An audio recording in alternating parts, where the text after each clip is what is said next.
Guess what time it is? It is time for lunchtime true crime. You notice my new setting?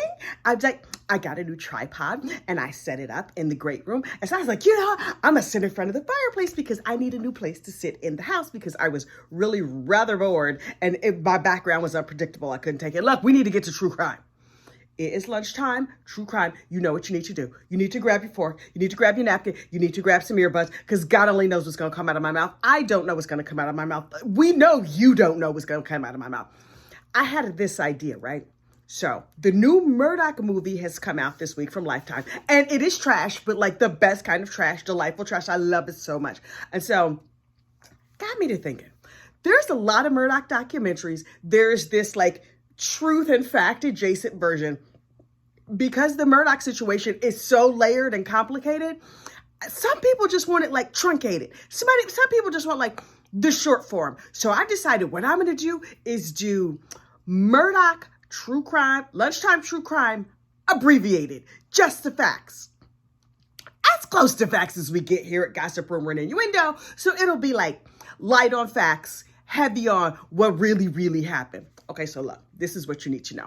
Down there in South Carolina, right? Beaufort County, Hampton County, one of them South Carolina counties. Please know that to me, all of the Carolinas are the same. Everything south of about Jersey City until you get to Miami, that's just like one big block of land that I don't know nothing about. Yes, I've been to it, but that's not my specialty. So anyway, down there in the Carolinas lived this this family who had been in power for many, many years. And they were like old and country and white and powerful and like thought they were better than you. Okay. Whoever you happen to be, they thought they were better than you. That's not to say they were bad people. That's just how they were raised. And that's how the locals treated them, that they were better. And so they believed they were better. This family consisted of Alec Murdoch, who people call Alec, his wife, Maggie, who really thought she was better than you. And then their two boys, Buster and Paul. Buster was the older son. He was off at college. Paul was the younger son. He was a troublemaker. Paul was always getting drunk and getting in trouble. The daddy, Alec, was a drug addict.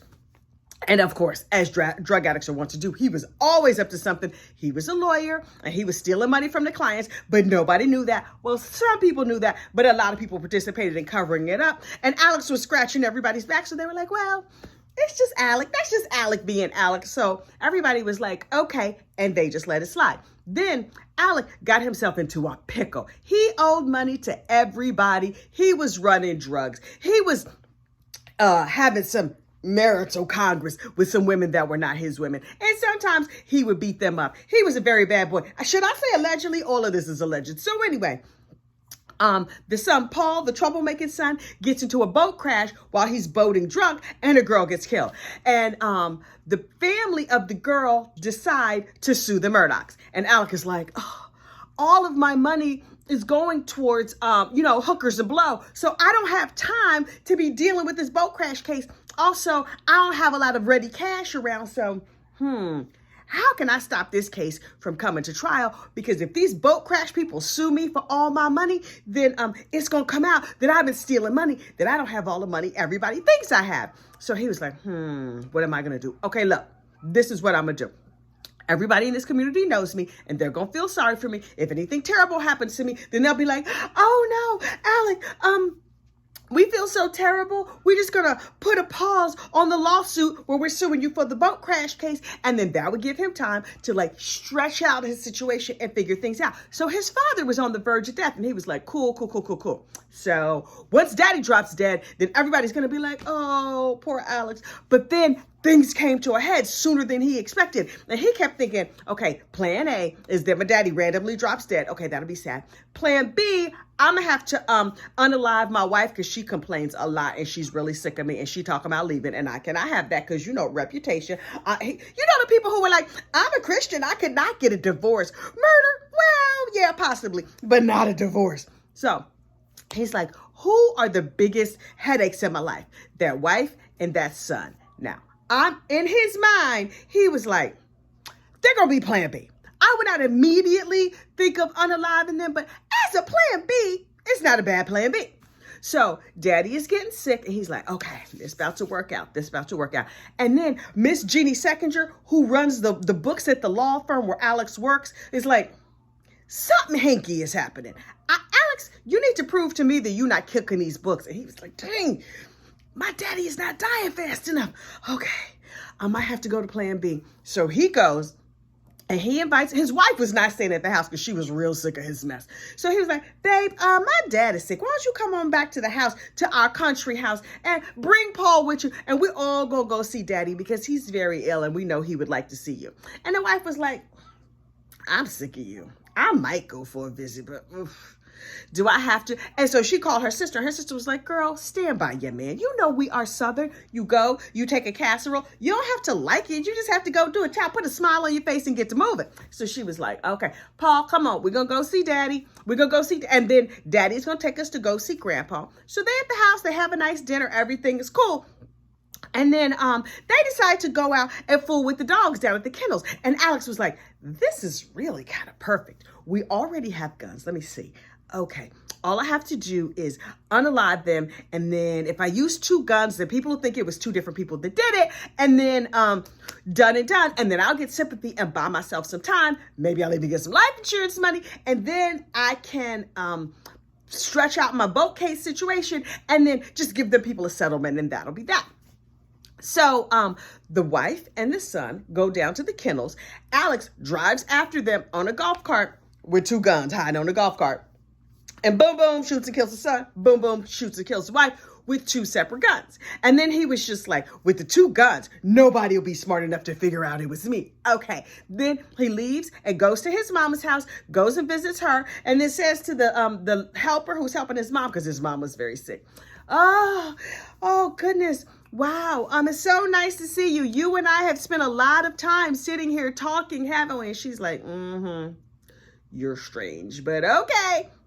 And so then Alec goes back to the house and was like, oh, 911. I found him dead here on the floor. Oh, my goodness. Oh, I'm devastated. Can you send some people out? Make sure you send people I know, because I'm going to need to talk to them about the situation. My son was in a boat crash, and I think the boat crash people, they didn't like him, and so they unalived him. So all the people came out, and they looked around, and they were like, oh, poor Mr. Alec. Let's commence to covering this up and sweeping it all under the rug. But the people who came to cover this double homicide were like, we need to call in like the big state boys and not just the local Hampton County boys, because the local Hampton County boys, oh, they'll cover this up. No problem. No problem at all. But the state boys, we're going to have to let them cover this, because we don't know this dude and all this small town shenanigans. We don't know. So Alec was like, okay, that bought me some time. People stopped talking to me about the boat case. And so he just sort of went on with his life while telling everybody, I think bad guys are out to get me and my remaining son. But he takes no kind of precautions. He doesn't tell his son, yo, be careful, because the people who unalived your brother and your mama, they still out to get us. He did nothing. He was like, okay, let me put on some shorts and go on vacation. Oh, he was on vacation. He got some new hookers. He was doing the most. So finally the cops are like, we've been looking at all the clues, and the clues are all leading back to you. And he was like, wait, what? Me? Huh? I can't imagine why you would think that. And then people start coming forward like, psst, it was Alec. Psst, you know he did it. Psst. So he starts getting in trouble. And he was like, dang, my ruse did not buy me as much time as I thought. You know what I'm going to do? I'm going to fake an unaliving of myself, and then that'll get me some more time. So he faked an unaliving of himself, and everybody was like, look at this idiot faking an unaliving of himself. And he was like, that didn't work. Okay, I'm a drug addict. I need to go to rehab. So he goes and he hides out in rehab. Meanwhile, all the lawyers in the local town are like, oh, well, let me tell you something. Looks like you've been stealing money from this one, this one, this one, and that one. And looks like you've been stealing money from the clients. All of his little secrets were coming out. And the lawyer for the family in the Bo case, Mark Tinsley has no time for anybody's mess.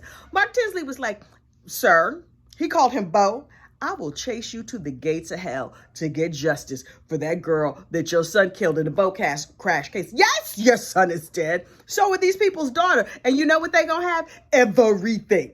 All your cash, all your money, all your everything. And Alex was like, dang, I've been a good old boy for my whole life in this town, and my good old boyness is not working out that good for me.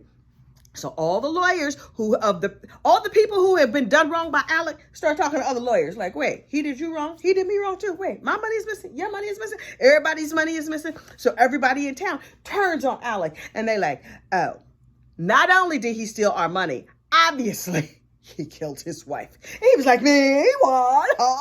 I would never kill my wife. So everybody in town was like, okay, dude, whatever. But then the internet got a hold of it, right?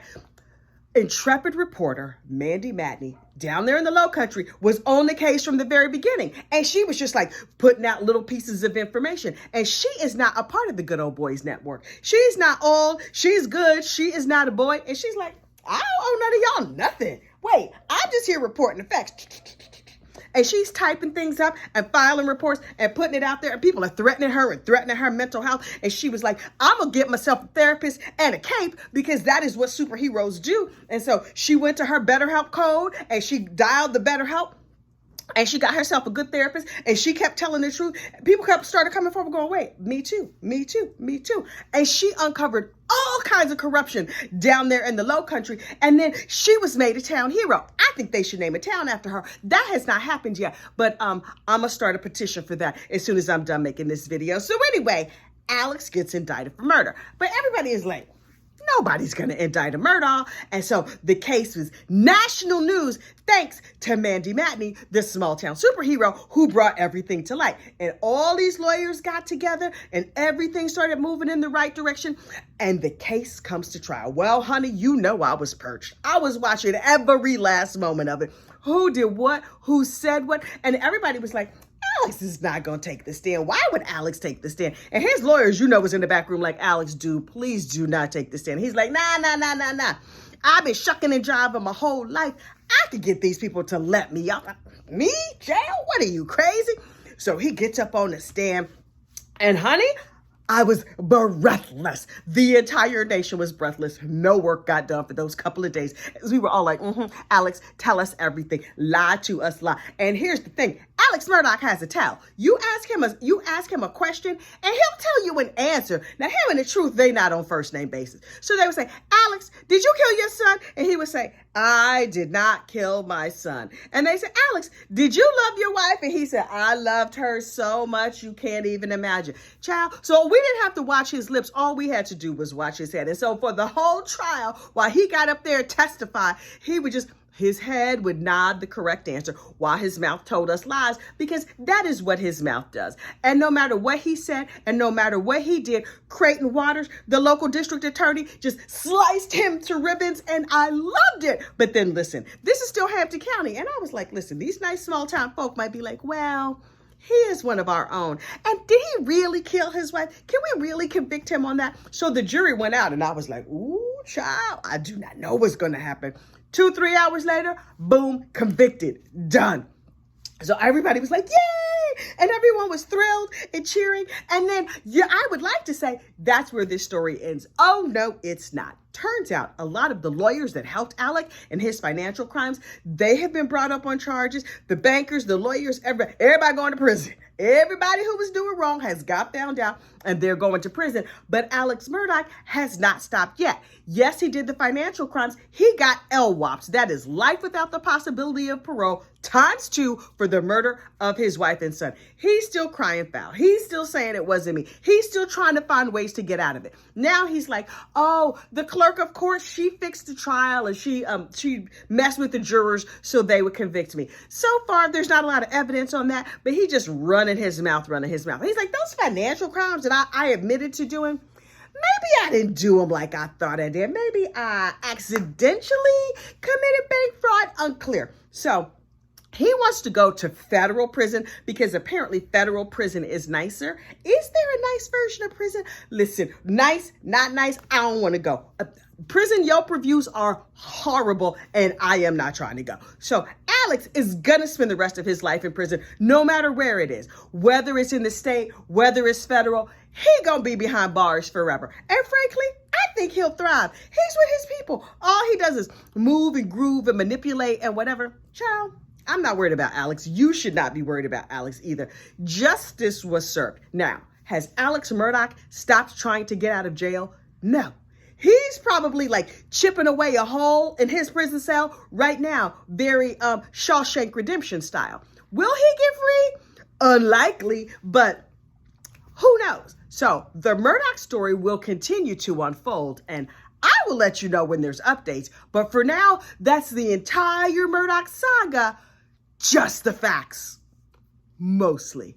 All right. Y'all have a great, safe day, and I will see you next time. Bye.